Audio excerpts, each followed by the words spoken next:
Hello again, everyone. Edwin Learnard back once again in this YouTube astrological segment. I'm going to be talking about transit Mercury Sextile or Trine one's natal Chiron. Now, this transit can manifest in communication, learning, assimilating information, siblings, cousins, neighbors. Short journeys, local transportation can be in harmony with your physical and emotional ones. You probably want me to elaborate. How can that be in harmony with that? Well, the thing about it is, for one thing, siblings, cousins, and neighbors may be able, it's more of an opportunity for these people to help you cope with these issues as opposed to possibly exacerbating them. If you have your natal Chiron, if it's it's in Scorpio, it could be some issues you may be going through with the colon, the prostate, bladder, reproductive system. If the natal Chiron is in Gemini, you may be going through some physical related issues with the arms or the hands or the nerves, or there may be something with breathing or the lungs.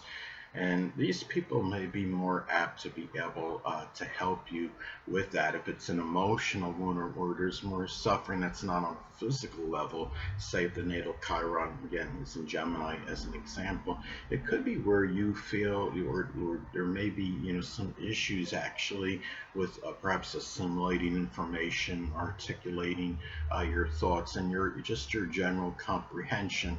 And and these people may be there to be more supportive of those issues and try to help you with that, being beneficial to you as opposed to your detriment. Now, another thing too, Chiron, as many of you know, is the wounded healer. It reflects ways that we could help others in which we have difficulty helping ourselves in. So um, this is a time where you're more able, to articulate how you want to help and heal others, formulating more of, it could be a mental plan to healing other people at this time. In some cases, maybe you have a better understanding of your own suffering that you're going through, whether it could be on a physical and or emotional level, and you're able to maybe think of ways to do something about it. This transit does not last for a prolonged or protracted period, but it's good to try to capitalize on the opportunity while it does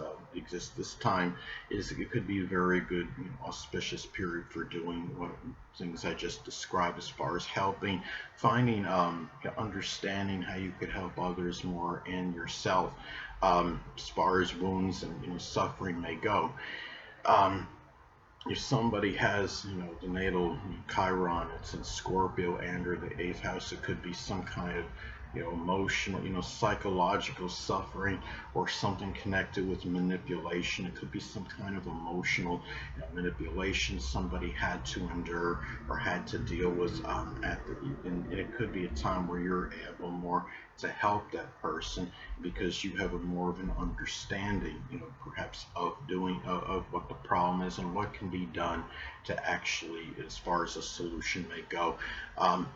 It's also, Chiron is connected with ineptitude, and it can be where you may actually, you may feel you're inept at something or inadequate when you may not always be, but it could in some cases be a situation where you are maybe are inept to some degree in a certain area in life, depending on the placement of Chiron by sign and by house.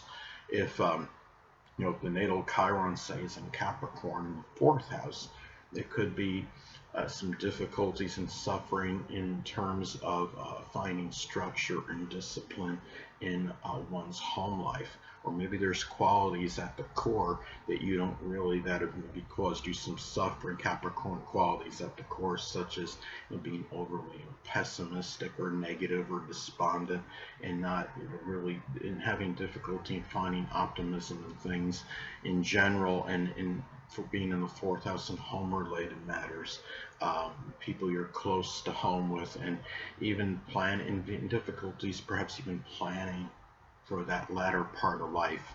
Because Capricorn, of course, is very premeditative energy. Now, another thing too is that Chiron is also associated with depleted self-worth, self-esteem, and how you may feel about yourself. So this could be a time where you have more of the opportunity to be able, to articulate these matters. Siblings, cousins, neighbors, people that may be prominent in your short journeys or from your early education, they may be beneficial to those issues, as opposed to perhaps exacerbating those issues. They can actually be there, I'd say, more to help you at this time. And it's more about going through analysis of these issues, being able to analyze the reason why, if there is any diminished self-worth or self-esteem, it's the time where you could have a better understanding of it. And even if you're just simply, say if you're researching on the computer, say if the transit Mercury is Aquarius and or the 11th house, it may be, you may be able to resolve this through just like internet research and understand, Googling issues, with depleted self-worth in term as far as, what you're going through, and being able to figure out what you can do about it. Now the thing, Chiron is also connected, with our deepest pain and suffering. Um, if you have your natal Chiron, say if it's in the zodiac sign Cancer and or the fourth house, it could be some issues, just with home and family and domestic life, expressing or receiving. It could be that unconditional love, being able to nurture and be nurtured, as some examples, and really in just having that introverted time even. And it can be something where this is a time where you may be able to articulate these issues more, as far as your deepest pain may go at this time. And it could be, something where when you have this transit, I mean, Chiron is connected. I mean, it's with, emotional, physical suffering. It's anguish. Could be emotional turmoil you may be going through. And it's a time where, when you have this transit again, where you can analyze these issues a little bit, I would say more so than usual, being able to verbalize and articulate them as well, and where you could think rationally about what you're going to do about these issues as well. And Mercury is connected with news, so it might be perceived as like you're giving yourself some good news about these issues. Or if you have a physical related issue that's associated with your Chiron placement, this could be the time where you might be getting good news regarding it. If you've had, like, say, recent surgery, there's been some rehab, and you're going through some recovery, this could be the time where you're more apt to find some good news as opposed to negative news pertaining to it. Chiron is also, the symbol of Chiron, as many of you may know, is the key. So it's also a time where one may find the key to dealing with their issues at this time. If there's anything with Chiron that you need to deal with, if you have your natal Chiron in Pisces, saying you had dealt with some kind of deception, duplicity, or betrayal, it may just simply be about forgiveness and surrendering the ego. Basically, as an example, if your natal Chiron is in Pisces in the 11th house, it could be over a friend or an acquaintance, somebody that was prominent in a group, club, or organization that either deceived you and or betrayed you. Anyway, Chiron is also, I mean, it's about the weakness, which is, again, it's connected with where you may feel inept in, or you may actually be, experience ineptitude in your life. And it's a time where you're able to, I would say, it could be very auspicious time for formulating, that mental plan to deal with the weakness. What are you going to do? If talking with people about this can actually be auspicious, can be positive for you at this time in terms of coping and dealing with it. Now, another way this transit could manifest, it could be where you have positive communication. Communication, of course, connected with Mercury, about physical trauma, which is Chiron. Now, let's say, for example, if the natal Chiron is in Taurus, it could be issues with the throat, the neck, the thyroid, the esophagus, as some examples. Hold on a moment, people.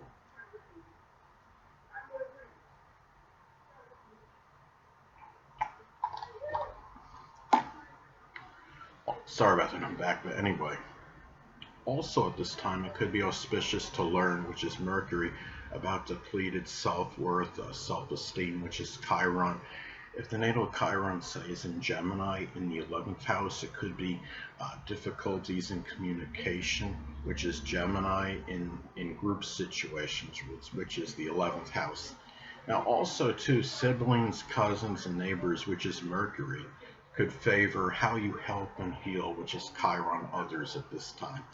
Let's say, for example, going back to Chiron, say the natal Chiron is in Taurus as an example, and it's in the 4th house. It could be people having issues with stability in peace, which is Taurus, in their home life, which is the 4th house. Also, too, at this time, short journeys, which is associated with Mercury, may be more favorable in dealing with your deepest pain, which is Chiron. Now, let's say if your natal Chiron is in Aries in the 12th house, like mine is, it could be issues with confronting, which is Aries, hidden adversaries, which is the 12th house, people that may have been impersonating themselves as friends when they were secretly enemies. And it's also able to articulate things, or being able to articulate things regarding a key to really to coping and dealing more with your deepest pain at this time. Well, anyway, people, that'll conclude this YouTube astrological segment. Until next time, Edwin Learnard saying stay well.